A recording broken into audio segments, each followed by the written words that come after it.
നിങ്ങളുടെ favourite shows ഇനി ഒരിക്കലും മിസ്സാവില്ല. ഇപ്പോൾ C5 കാണും നിങ്ങളുടെ ഫേവറേറ്റ് ഷോ തികച്ചും സൗജന്യമായി.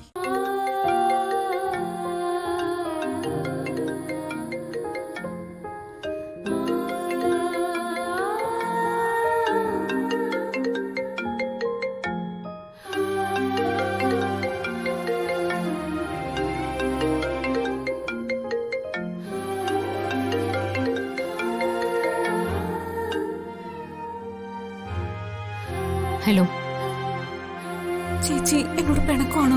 എന്തിന്? ഞാൻ പിണങ്ങിയിരുന്നിട്ട് എന്താ കാര്യം? ഞാനല്ലേ ഇതിനൊക്കെ ഉത്തരവാദി. ചേച്ചി പ്ലീസ്, ചേച്ചിയും കൂടി എന്നെ മനസ്സിലാക്കാതെ പോകരുത്. ഞാൻ നിന്നെ മനസ്സിലാക്കിയതുകൊണ്ട്, നിങ്ങളെ മനസ്സിലാക്കിയതുകൊണ്ട്, നിങ്ങളുടെ നല്ല ഭാവിക്ക് വേണ്ടി നിങ്ങളെ വിവാഹം കഴിപ്പിച്ചതും ഇതുപോലെ എല്ലാവരിൽ നിന്നും ഓരോന്ന് മറച്ചു വെച്ച് സമാധാനം ഇല്ലാതെ നടന്നതും. പക്ഷെ നീ എന്നോട് പറയാമായിരുന്ന ഒരു കാര്യം നീ പറഞ്ഞില്ല. ചേച്ചിയോടും സച്ചേട്ടനോടും പറയണോന്ന് കരുതിയിരുന്നതാ ഞാൻ.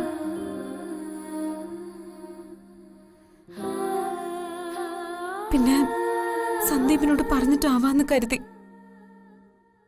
പക്ഷെ ഒരിക്കലും രക്തബന്ധങ്ങളെ വിശ്വസിക്കരുതെന്ന പാഠം പഠിപ്പിച്ചു തന്നെ തോൽപ്പിച്ചു കളഞ്ഞു എന്നെ. അവന്റെ കണ്ണിൽ നിന്ന് വരുന്ന കണ്ണീരിനെ നീ എന്ത് പ്രായച്ചിത്തം ചെയ്യുമെന്ന് പറഞ്ഞാലും അതിന് പകരം വയ്ക്കാൻ പറ്റില്ല. അതിരെ ഒരമ്മ എന്ന നിലയിലെ ഞാൻ ഏറ്റവും കൂടുതൽ സന്തോഷിക്കുന്ന ദിവസമായിരുന്നു.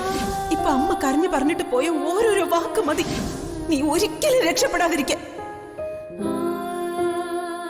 സന്ദീപിന്റെ മനസ്സ് മാറിയപ്പോ സത്യത്തിൽ ഞാൻ പേടിച്ചു പോയി ചേച്ചി. പിന്നെ വരാൻ പോകുന്ന പ്രശ്നങ്ങളെ ഓർത്ത് ഞാനൊന്നും പറയാത്തതാ. അതിന്റെ പേരില് ചേച്ചി എന്നോട് പിണങ്ങിയിരിക്കരുത്.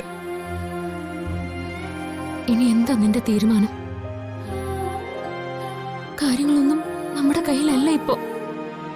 വലിയൊരു പ്രശ്നത്തിന് അവസാനമായിട്ട് ഒരു തീർപ്പുണ്ടാവും. എനിക്ക് സന്ദീപിന്റെ കൂടെ ജീവിക്കണം ചേച്ചി.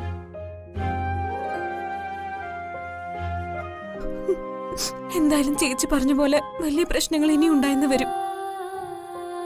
ഈ അവസ്ഥയിൽ ഇനിയും ഒളിച്ചു കഴിയുന്നതും എല്ലാം ഒളിപ്പിച്ചു വെക്കുന്നതും ശരിയാണെന്ന് എനിക്ക് തോന്നുന്നില്ല. അതെ, സന്ദീപ് എല്ലാവരോടായിട്ട് എല്ലാം പറഞ്ഞതുകൊണ്ട് ഇനിയും കുഴപ്പങ്ങളൊന്നും ഉണ്ടാവില്ല. അതാ എന്റെ മനസ്സ് പറയുന്നത്. ഇവിടെ എല്ലാവരും ഭയങ്കര ദേഷ്യത്തിലാ. അവിടെ അച്ഛനും അമ്മയും അനുപേടനും ഒക്കെ. ഞാൻ കാരണം എല്ലാവരുടെ മനസ്സമാധാനം പോയി ചേച്ചി.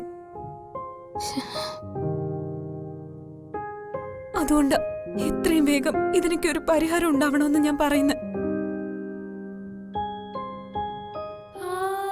ഞാൻ സന്ദീപായിട്ടൊന്ന് സംസാരിക്കട്ടെ. ഉടനെ തന്നെ നമുക്കൊരു തീർപ്പുണ്ടാക്കാം. അതുവരെ നീ വെറുതെ ഓരോന്നും പറഞ്ഞ് അവിടെയുള്ളവരെ വിഷമിപ്പിക്കണ്ട. ശരി ചേച്ചി.